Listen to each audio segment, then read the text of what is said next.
You're listening to the Lazy Bob Podcast.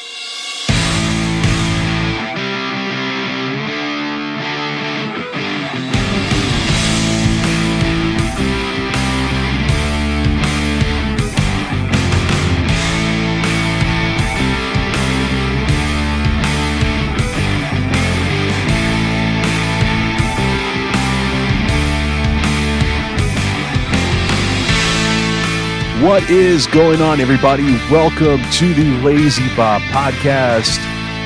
Once again, I am the one, the only, the legend in my own mind, the myth, the legend himself, Lazy Bob. On a Labor Day weekend, I hope everyone is either enjoying their extra holiday or had a great extra holiday. I'm recording this very early this morning. And it's been a long weekend. Oh, boy. Oh, man. But we're getting through there. Had a fun weekend this past Saturday. I got to go to Duluth, Georgia for the first time. Never been on that side of Atlanta before. They got a very nice arena, the Gas South District. That's what they call it down there. Went to go see Ghost. One of my favorite bands right now. Been one of my favorites probably since Rats came out a couple of years ago. And very great show. Got to go with my dad. And you don't see many people taking their 60-plus-year-old father to a rock concert like that. So that was pretty cool. To get to experience that with him, and the fact that he's a huge fan of Ghost as well. He knows more about the band than I do. Because the Ghouls, they have their own names, Alpha, Beta. He knows down to like the guitars that they play. He is like borderline obsessed with Ghost. I like their music, but I've never had a band or anything really outside of pro wrestling, I guess, that I just dove like headfirst into to learn everything there is to know about them. I've never had that. I guess I'm just a general appreciator of music. The opening bands, though, for Ghost. And I guess this is such an issue in the rock scene right now because the rock scene is very small right now. And when you're a band trying to put together a tour, there's not many other mainstream bands that you can book as second billing, because right now with the genre being so small and compact, it's basically any band that's worth a damn is off doing their own tour. So it's hard to find those fillers to open up the shows for you. So the two bands that opened up for Ghost, Spiritbox was the first one with a female lead. And when she did all the screaming, when I listened to them before going to the show, I just assumed it was a guy doing the screaming part because the voices were just so different. But it was her. She does the screaming, she does the regular singing. It was very awesome. They did a great job opening the show. They played for maybe like 20 minutes. The middle band was Mastodon. My God.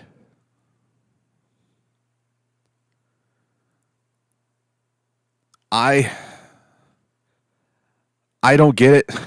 It's one of those bands I just don't get. I'll never get.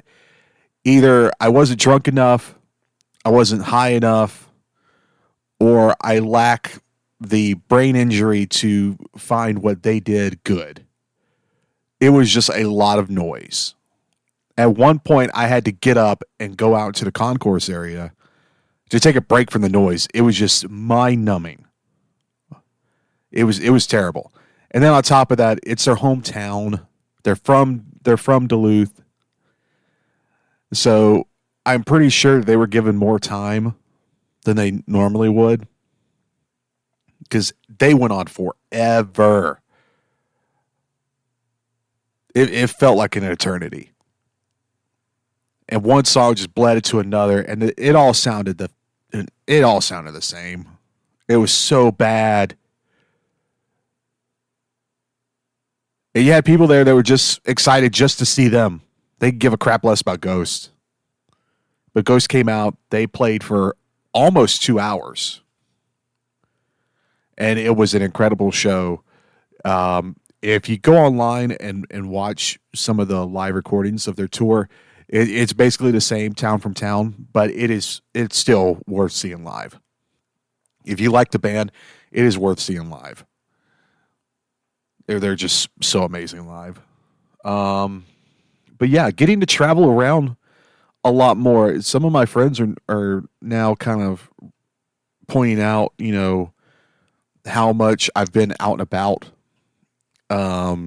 this summer. This summer has been wild. I knew there was going to be like a 6-week stretch where it was like every weekend there's something going on. And that's why I called it the summer of hell. Or the summer of madness, I think I was actually referring it to, because I didn't want to say summer of hell because I was actually having fun.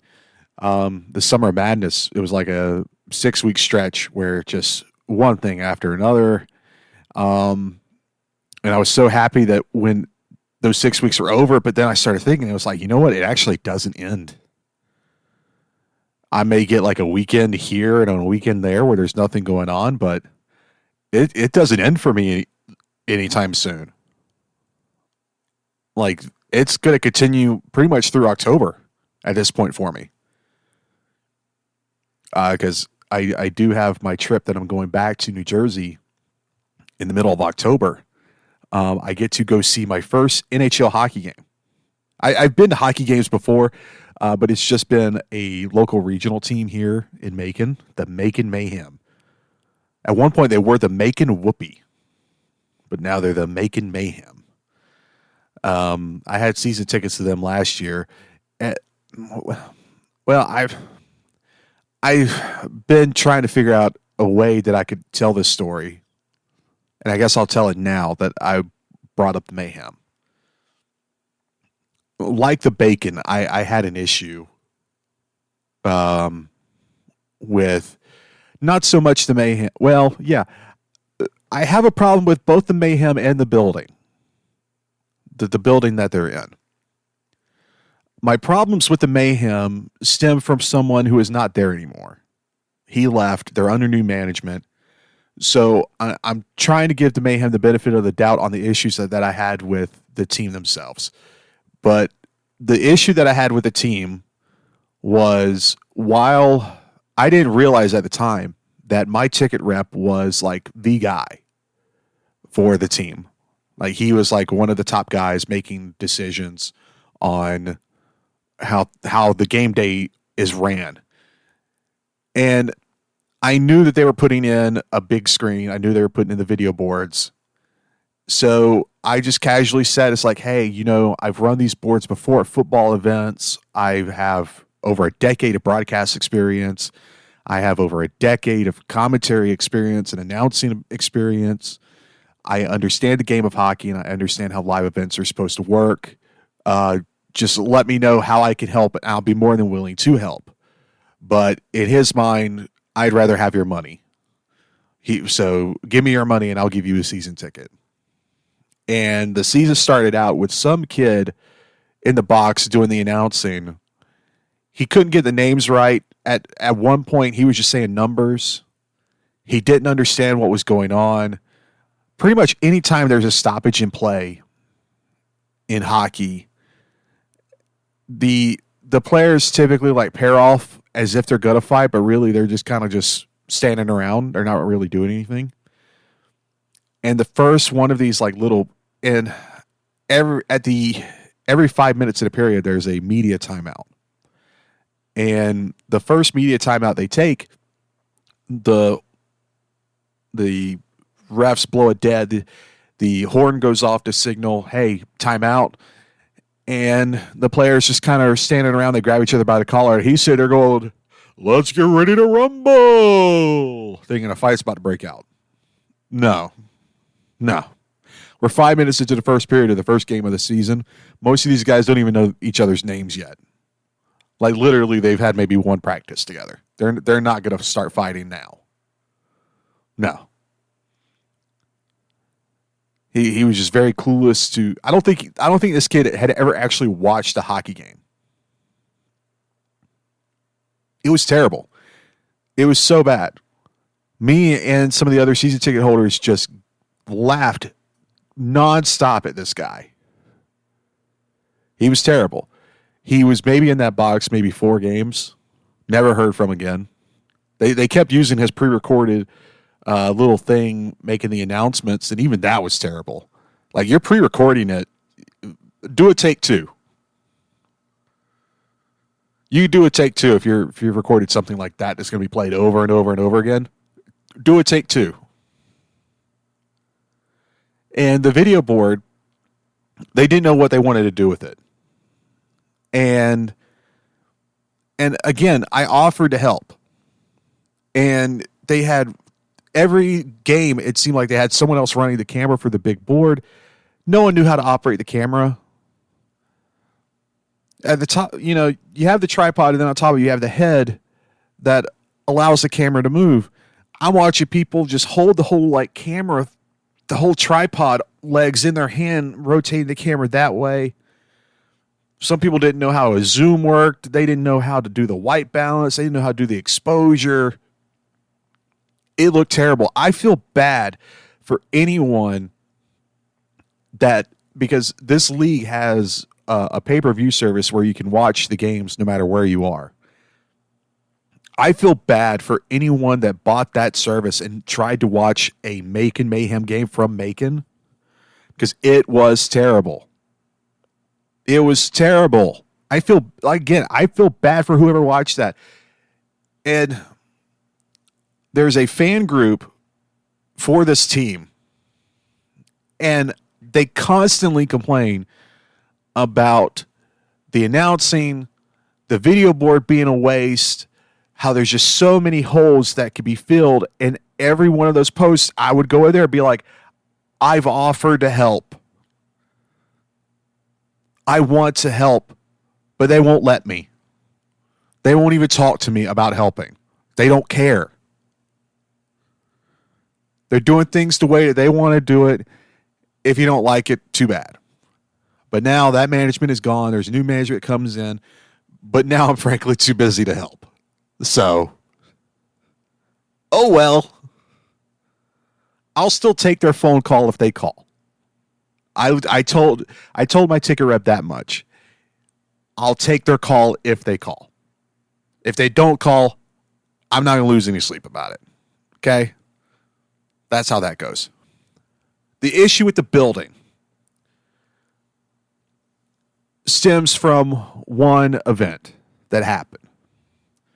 Before I get into the event, the security or lack thereof in that building is astounding.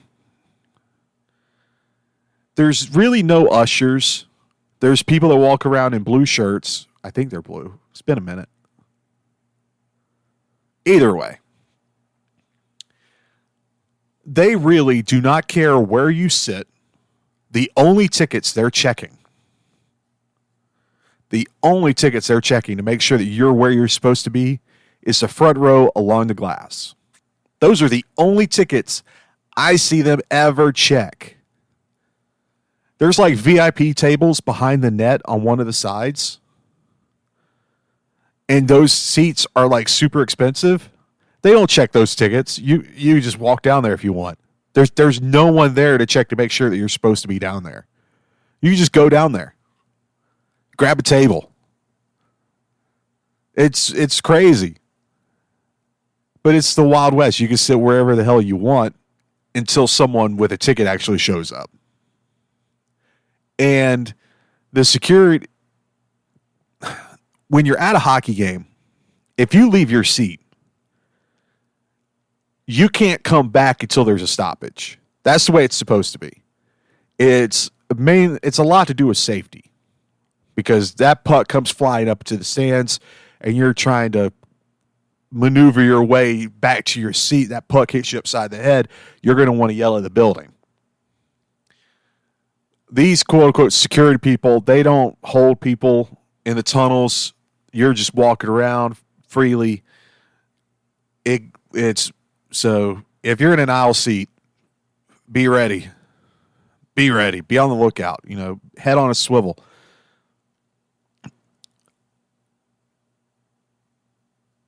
This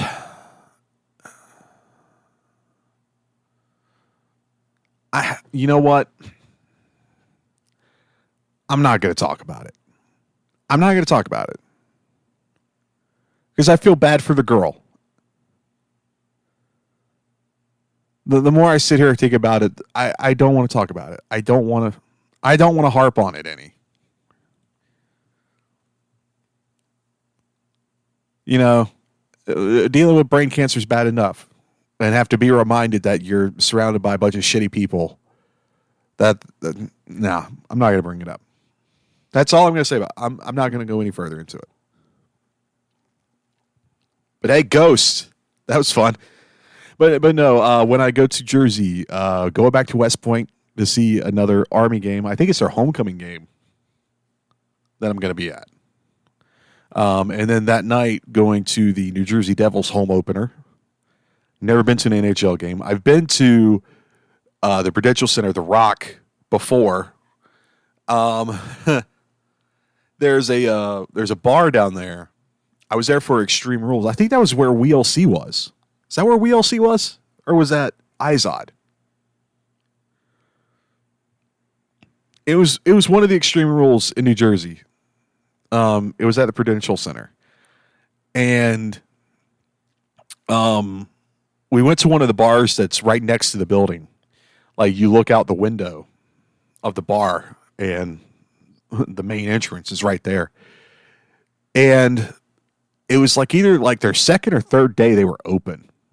So this was like their biggest crowd that they had seen since they opened. Because there hadn't been a hockey game yet. Because it was the middle of May. Because that's when Extreme Rules used to be. Extreme Rules used to be. There used to be WrestleMania, then there would be a pay-per-view after Mania, and then there was Extreme Rules. I think that's how they used to do it. And somehow or another, Extreme Rules always ended up being around Jersey, New York. I think this year it's going to be in Philadelphia. Easy dub. And of course, Heyman is the spokesperson in all the promos for it. But we go to this place.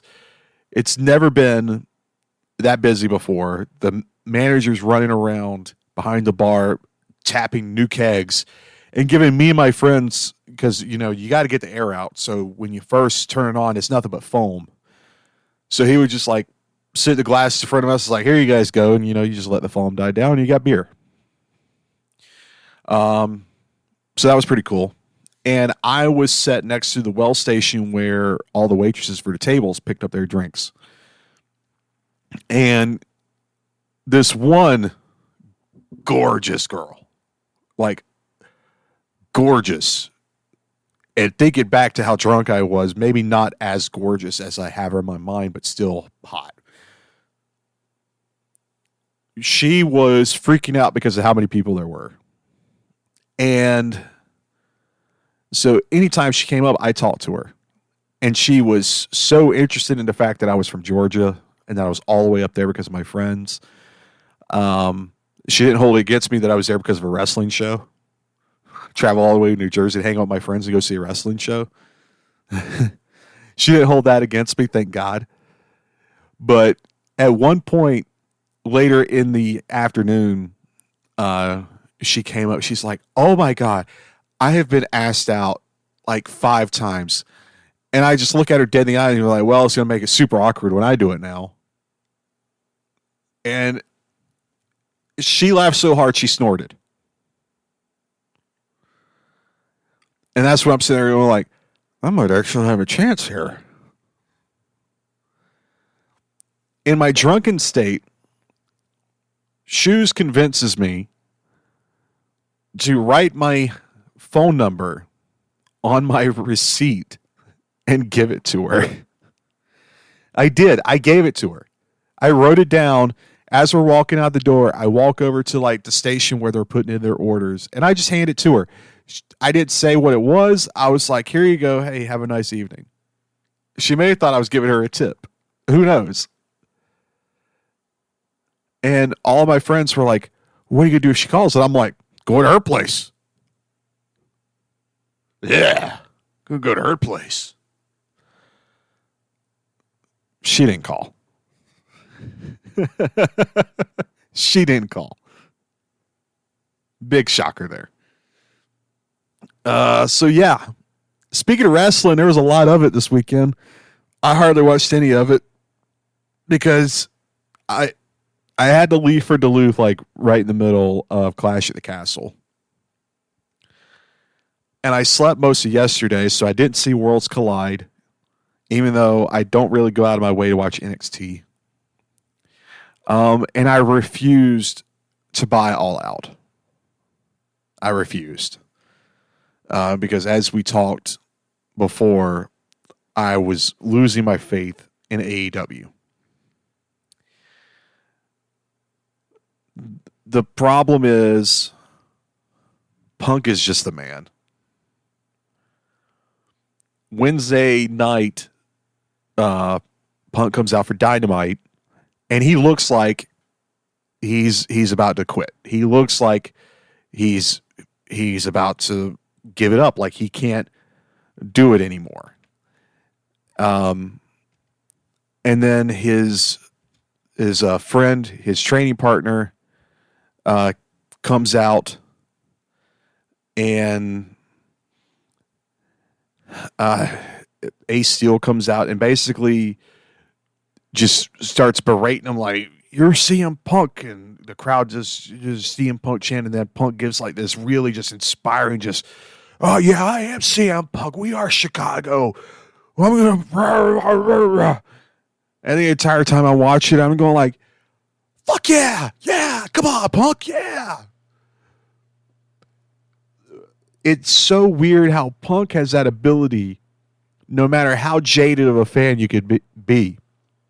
Punk has that ability to pull that emotion out of you. It is not a trait that many people in the business have. It's a trait that has like disappeared. It's a talent that has almost become extinct. It was so crazy. And Ace Steel had to apologize and pay a fine because there's a lot of uncertainty in the air because of the whole Discovery Warner merger. And a memo came out to AEW, cut back on the cursing. You know what? Just stop cursing.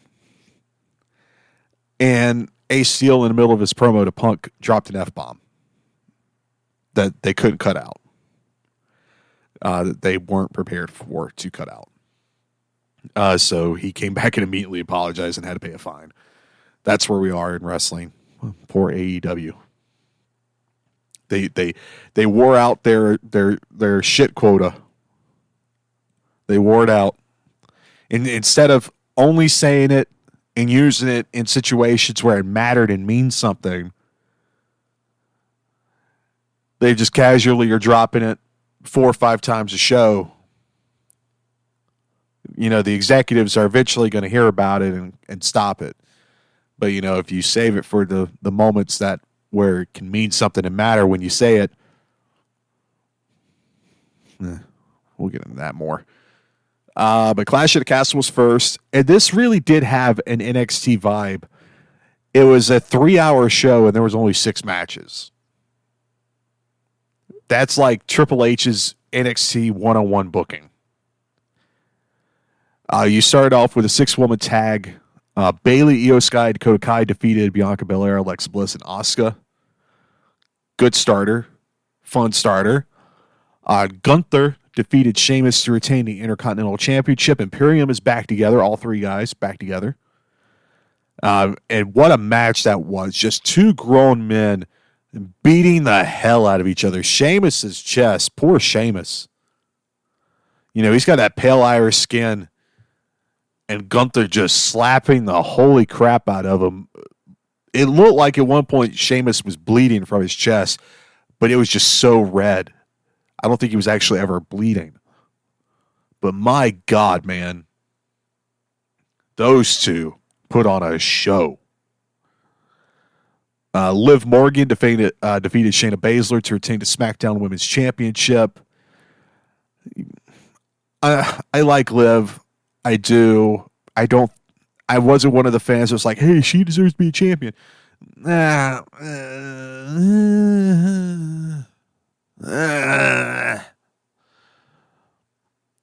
Edge and Rey Mysterio defeated Finn Balor and Damian Priest. Another good tag match. Dominic Mysterio finally shows personality by nutting Edge and laying out his own father. Good for Dominic. Finally showed his personality. We might actually pull something out of him yet, because it hasn't been a good run for him. It hasn't. He's just been raised little boy. Well, big boy. Can't call him little.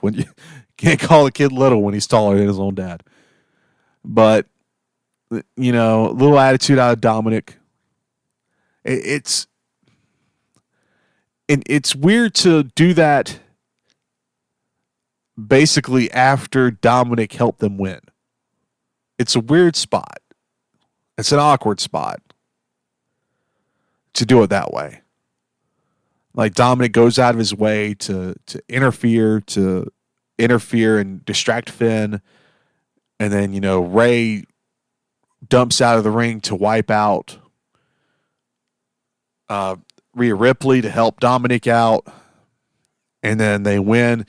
And Dominic just kind of stands around all uncertain about what he should be doing while Edge and Mysterio are celebrating. And Dominic is kind of just meandering around, almost like he's waiting for someone to tell him to do it. Like, when do I do my spot, Dad? When do I do it? When do I do it? When do I do it? And then he finally did it. So it's going to be interesting to see. I know Edge was on Twitter basically thanking Rey for the match. And see you on Monday, Dom. So be interesting to see where that goes and how that goes. Seth frickin' Rollins defeated Matt. Yes, he got his first name back, Riddle. I popped so hard when they did the introductions, and I hear her go, Matt Riddle. And I went, wait, what? What? She said Matt. She said Matt.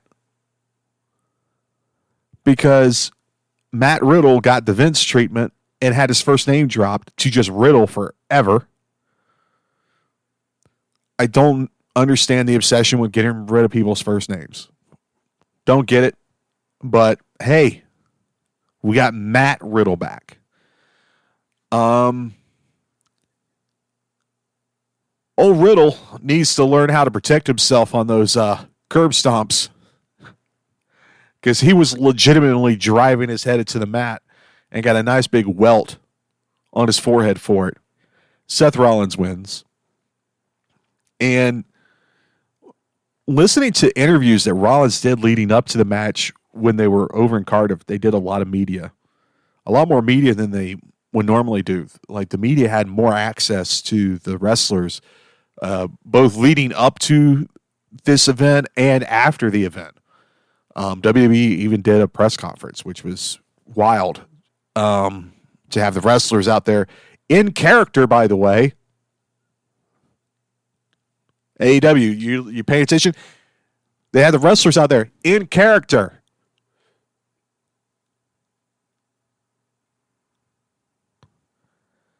But it appears that there was some legitimate heat still between these two based off of what Matt's ex-wife said. I guess his ex-wife, when Matt was in I almost said AEW, when he was in NXT, basically tried body shaming Becky. And Matt, because it was his wife, he had to defend her. And I guess that has led to Seth legitimately not liking Riddle. So did Matt fail to protect himself in the curb stomps, or did Seth really put some force behind those? Who knows? I guess we'll never know. Then we had the Universal Championship.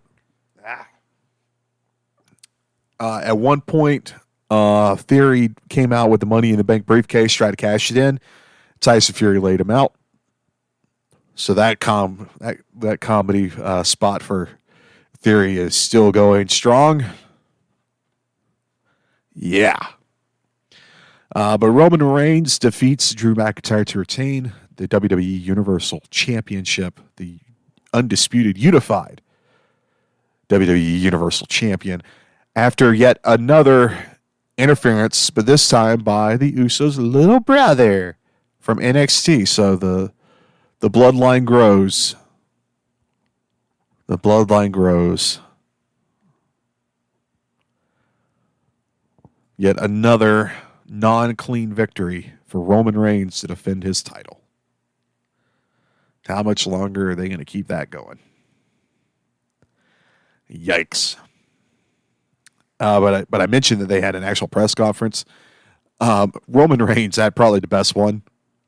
He sits down, they ask one question, and he just stands up. I want you to do what these people wouldn't. Acknowledge me. And then the guy that asked the question, he was super nervous, so he just kind of just shakes his head like, yeah, I acknowledge you. I acknowledge you, Chief. Roman puts the belts back on his shoulders, leaves. This is great. That was great. Again, in character for a press conference. Tony, take note. I'm just going to run through what happened at All Out.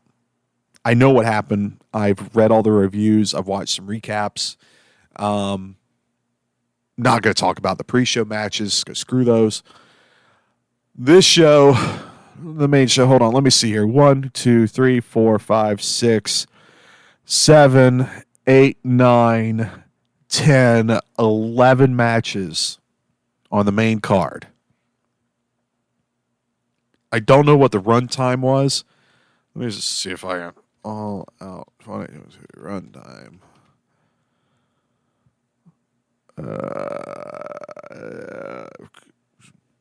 Everything just wants to talk about some 5K that's going on. I typed in All Out 2022 run time, and it comes up with the results of the 2022 All Out Run-A-Palooza 5K and half marathon. Yeah. Oh, that's right, because I was on Bing. Doesn't really say. Huh. Even Wikipedia doesn't have it. You think something like that? Well, they have like the listing of how long the match. No? Is this right? I can't tell. Okay, yeah, this is right. This just has like the times of each individual match. It doesn't have. Anyway. Okay. So the casino ladder match for future, we found out for a future AEW championship match. This whole concept of this match is weird. It starts off with two men. New opponent comes in every couple of minutes, but you can't climb the ladder until everyone's involved. I think. Again, I didn't watch, so I'm not 100% sure. But it's basically like a Royal Rumble where no one gets eliminated, but then turns into a ladder match. It's super weird. Ray Phoenix and Wheeler Yuta started off. Yay.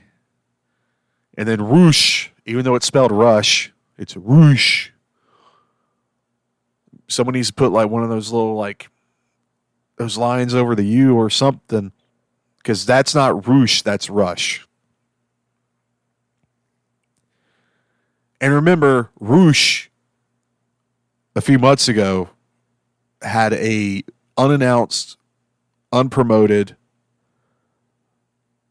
unprovoked match for the AEW World Championship against Jon Moxley for no reason whatsoever. Andrade El Idolo, fresh off the Ric Flair last match, woo, he came out. Then it was Claudio came out, the Ring of Honor champ, probably one of the most over people in AEW, but yet we're going to sandbag him with that ROH belt. And then Penta, who I swear he must have it in his contract that he has to do his little hand symbol, that little zero fear. I think that's how it's translated. He has to do it 20 times. It is so freaking annoying. But yet the crowd every time can't help themselves but repeat it with him. You sheep. Bah. He has to do it so many times, or I guess he doesn't get paid. I don't get it. Don't want to get it. Go away. So masked men come out, beat the hell out of everyone. One of them awkwardly climbs the ladder. It almost seems as if it was the first time they've ever on a ladder.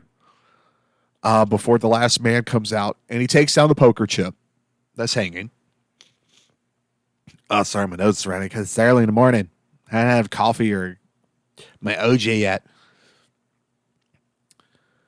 Takes off his mask, and it's Stokely Hathaway.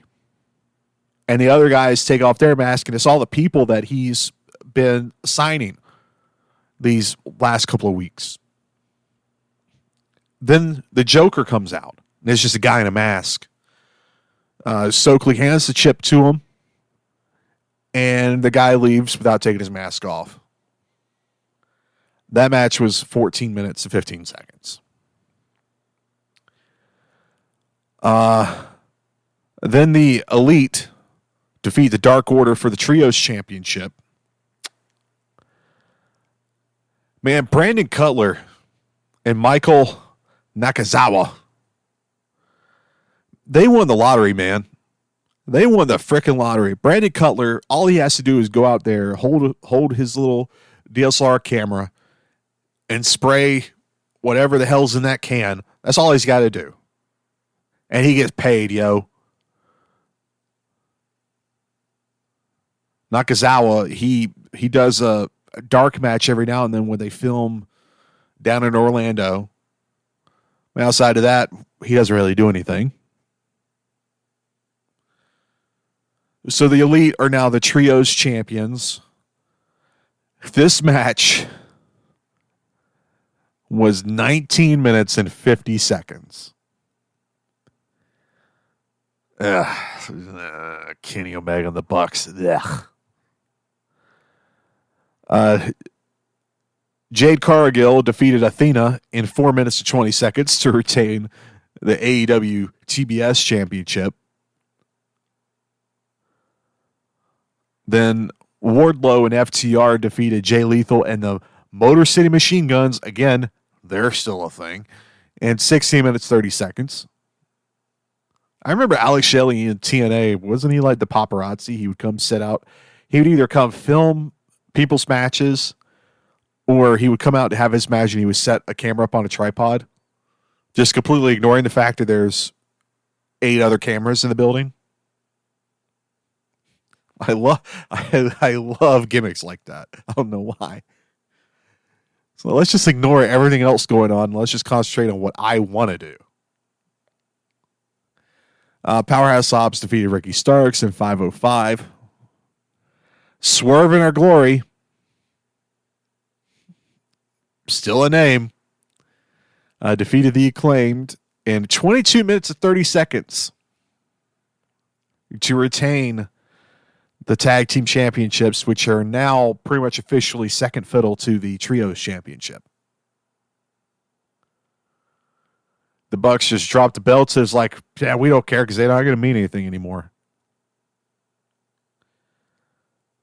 Tony Storm defeated Sheeta, Hayter, and Baker to win the interim championship. And poor old Thunder Rosa, man. She can't decide what's hurt. She can't decide if it's her back or her knee. Because apparently she's telling everybody something different. She told Conan one thing. She told the AEW doctors another. She told Tony. She can't remember what she told Tony.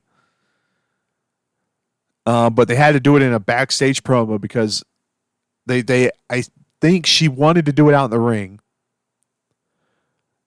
but the show had pretty much been written and decided on. So Tony was like, no, there's no time. You're going to have to squeeze it into it in a backstage because you only gave me like 3 hours notice.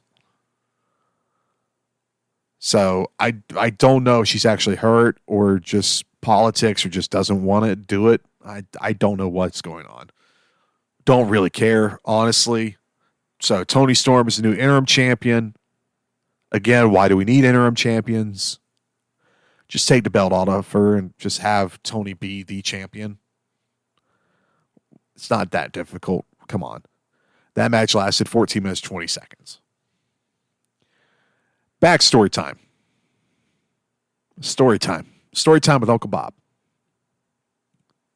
Love doing this.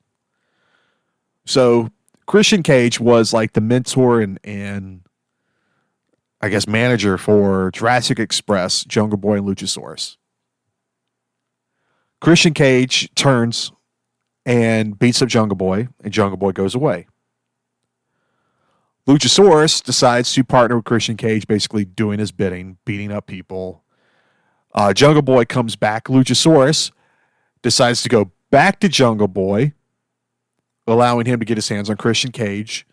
And Jungle Boy basically says, oh, yeah, Luchasaurus is my friend. He worked with Christian to make sure that no one got to Christian before I could. All right. Fast forward to All Out. Christian Cage defeats Jungle Boy after Luchasaurus turns on him. Christian Cage wins in 20 seconds. I don't get this booking. I don't get it. I just don't. It makes zero sense. Oh, and now it was if Chris, I'm trying to guess what Christian's going to say. He was like, I let Luchasaurus go back to Jungle Boy to make Jungle Boy think that he pulled one over on me. Well, if you didn't do that, then Jungle Boy wouldn't have been able to beat you up and almost kill you up against those stairs on Dynamite a few weeks ago. That makes a lot of sense. Just no logic in any of this anymore. Just none. If you're going to have Luchasaurus turn, let him stay with Christian and then do the angle of Christian be like, oh, you want to get to me? You got to get through your old friend Luchasaurus. And then Jungle Boy can like struggle to defeat Luchasaurus, and when he finally does, he gets his hands clean on Christian. Instead of this flip-flop back and forth that no one at the end of the day really cares about.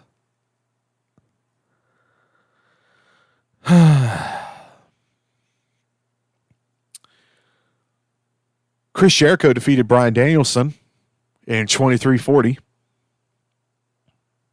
Again, I can't really talk too much about these matches because I didn't watch them.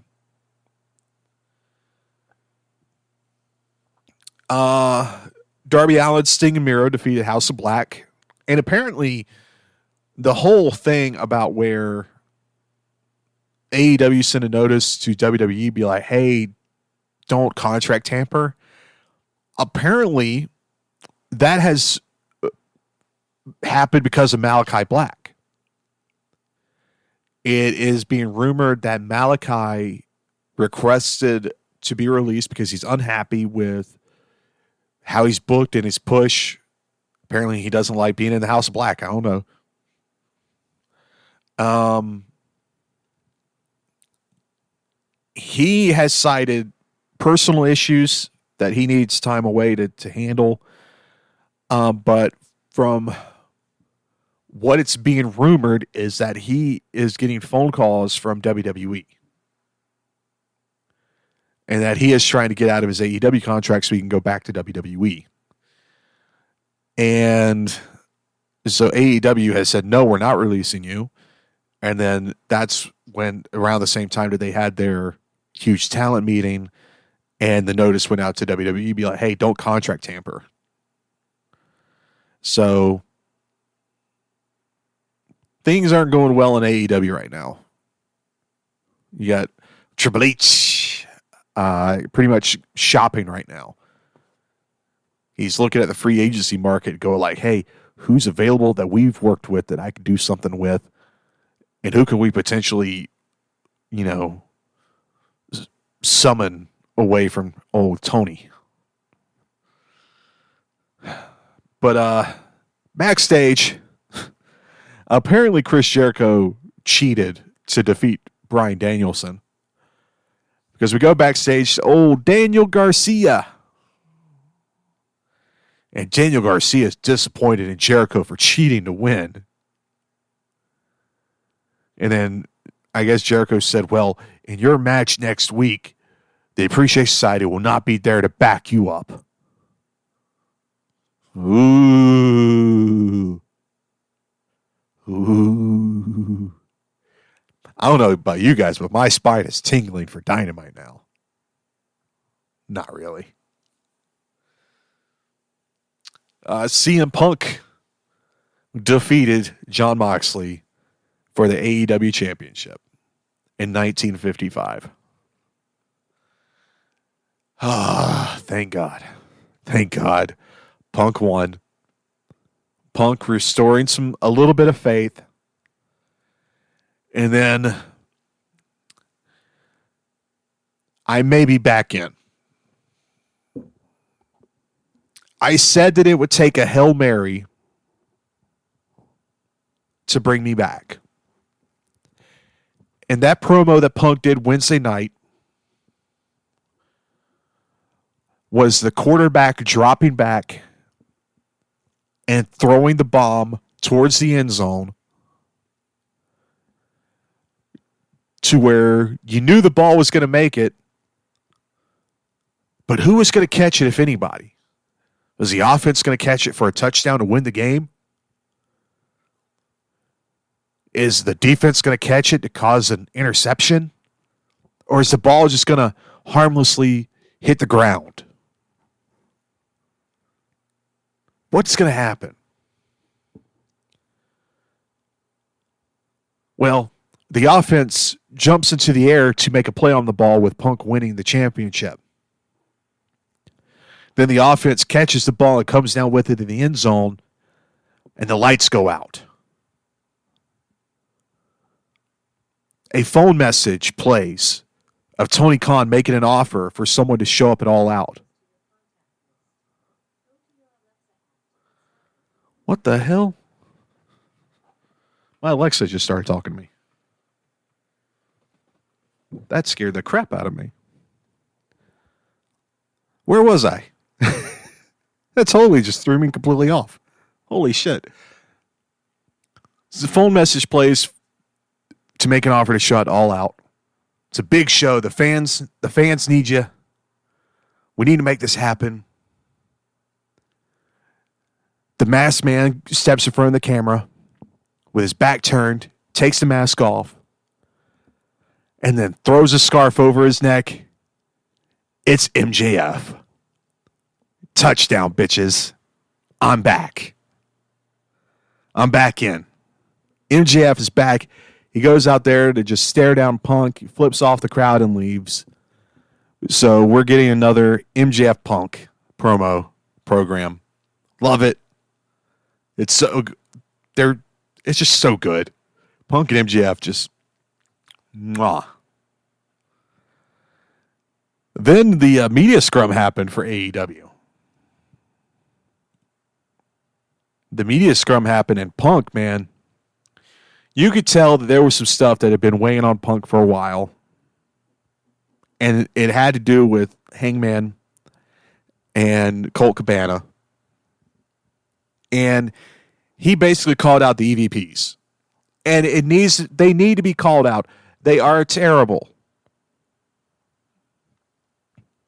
Omega and the Bucks, the EVPs, are complete jokes in the business. They are complete, absolute, utter jokes in this business.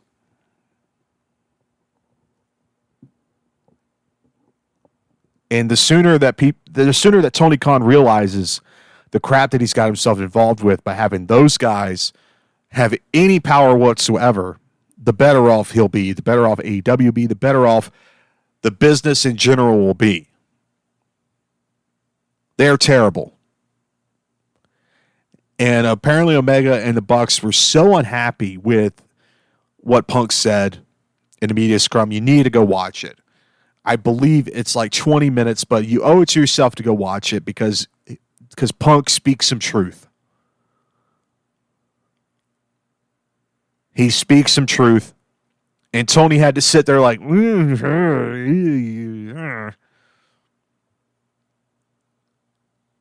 Omega and the Bucks were so unhappy that they're threatening to leave.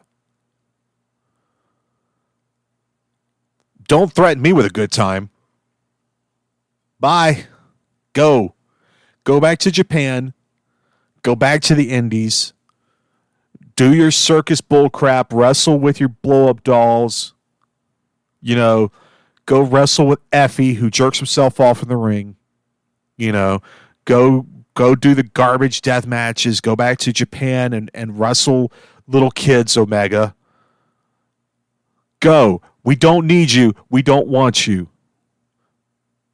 The people that cheer for you are the minority in AEW.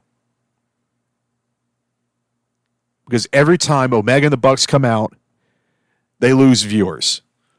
Those TV sets change channels so quick.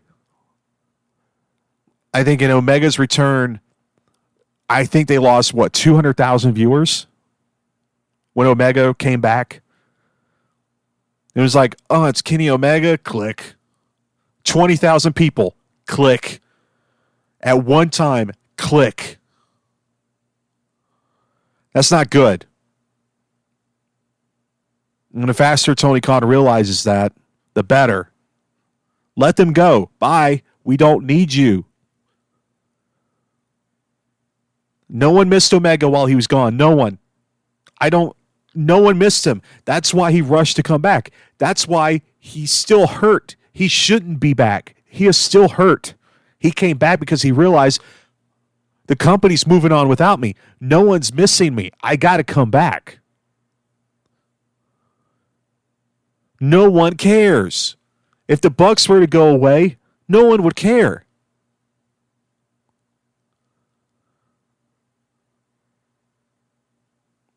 That little meeting that Tony had with the locker room, Omega and the Bucks attempted to regain their power, to regain their authority. But this is why AEW needs Punk there. Because he's the counter to them. You got an entire locker room that eats from the palm of Omega and the Bucks, not realizing what a cancer they are to the industry.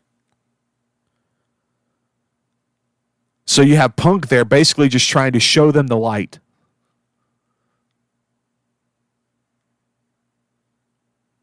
So if they want to leave, leave. Bye.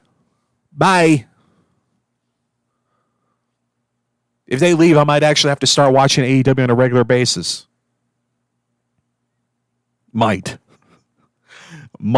have to start watching on a regular basis. But then Tony had an opportunity with the media by himself, and I'm going to just read this quote. This was transcribed by the Exposed Turnbuckle. We were the first pro wrestling show on Labor Day weekend last year, and we're the third this year. I don't think that's a coincidence. When the fight is brought, I have unique ways of fighting. A lot of money to bring the fight. This is not a game to me. This is my life. I don't think it's a joke. I take it very seriously. When I compared myself to Jim Crockett Promotions this weekend, I got a taste of the same medicine Jim Crockett Promotions took. But I have a lot more fucking money, and I'm serious. I'm not going to sit back and take this fucking shit. I'm basically being upset that WWE stacked shows ahead of All Out with the Castle show on Saturday and Worlds Collide Sunday afternoon. Okay, Tony, you take this serious? Let the Bucks go. Let Omega go. You taking this serious? Let them go. Show us you're serious. Let them go. Tell them, oh, you want to go? There's door. Bye. Go see if Hunter will call. Go see if Hunter will take your call. Because they won't. Go back to Japan where you make no money. Go back to the Indies where you make no money.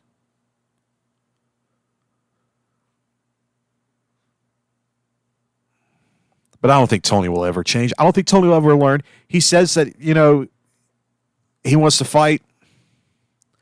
I don't think he knows how.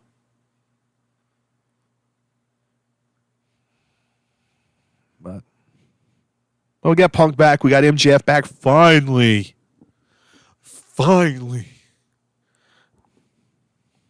So it's going to be interesting to see what happens for AEW. I know that the tide has changed. There's a lot of bad feelings backstage, and WWE the momentum is building for them. The momentum is building back for them, and it's all thanks to Triple H right now. Triple H is reignited and reinvigorated that locker room and that company as a whole. And at AEW, there's just a lot of infighting. Because you look over at WWE, Bray Wyatt may be back soon. Sasha Banks and Naomi may be back soon. Some other NXT people that had been let go could be coming back any day now. So it's going to be interesting to see these next few months leading into the winter, especially, especially with TV contracts coming up. There's a lot of interesting offers out there for both sides. So it's going to get interesting. If you're a wrestling fan, congratulations. We're finally starting to get back into a good period of time to be a wrestling fan. It was very dark and very murky there for a while, but it looks like we're on the upswing. And thank God for that. It's about freaking time. So yeah, that's going to wrap this up for me. Next week, next week I might need to get pest control because they're going to be varmint maybe on the show. Don't know. Don't hold me to it. If he's listening to this, he's going to be mad about that, but he probably doesn't listen. He probably won't listen to this. So yeah, next Saturday this Saturday, Forsyth, Georgia, for Wrestle America Showdown. Go to facebook.com/WrestleAmerica and search out Wrestle America on Amazon Prime Video. Best of 2021 available now for rent and purchase. I am Lazy Bob on Twitter. The Bob is Lazy on Instagram. Whew. Now I'm going to go back to sleep probably. Take me a nap. Thanks for listening. Thanks for subscribing. Be sure to leave a rating on whatever platform you're listening to this to help me out, get more people on this podcast. Thanks again, guys, and we'll see you next week.